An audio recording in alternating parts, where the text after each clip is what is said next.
Magandang tanghali mga kapatid. Alam niyo bang ipinagdiriwang ngayong araw ang New Conversation Day na naghihikayat sa mga tao na makipag-usap sa isa't isa?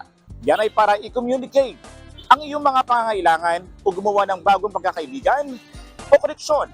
Ang tanong ko sa inyo mga kapatid, sinong gusto niyong kausapin ngayong New Conversation Day at ano ang gusto niyong sasabihin sa kanila? Tara, samahan niyo ako at magtatanong tayo dito. Ang akin, gusto ko kausapin yung mga taong may puso. Kasi gusto namin mag-uwi sa Mindanao, hindi kami makauwi. Gusto kong kausapin yung mama ko. Kakamustahin ko lang naman siya. Yung ito, okay na kami. Kahit iniwan niya kami maliliit pa kasi nasa langit na siya. Senator Rapi Tulfo. Siya lang pong naisip na may magkatulong sa amin. Si Rapi Tulfo. Maghingi kami ng tulong sa sa panghanap buhay namin at saka yung panggamot sa sakit ko.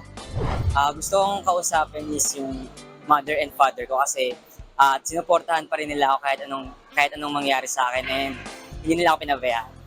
Gusto ko pong makausap at may gusto kong sabihin sa tatay ko na OFW. Daddy, maraming salamat sa mga sakripisyo mo sa akin dahil hindi tayo magkasama at nasa ibang bansa ka. Nandito ako at nagsisikap para din maibalik sa iyo yung respeto at pagmamahal na pinakita mo sa akin. Ako ang inyong hani ng bayan, ang tunay at nag-iisang pantanggal umay sa pananghalian.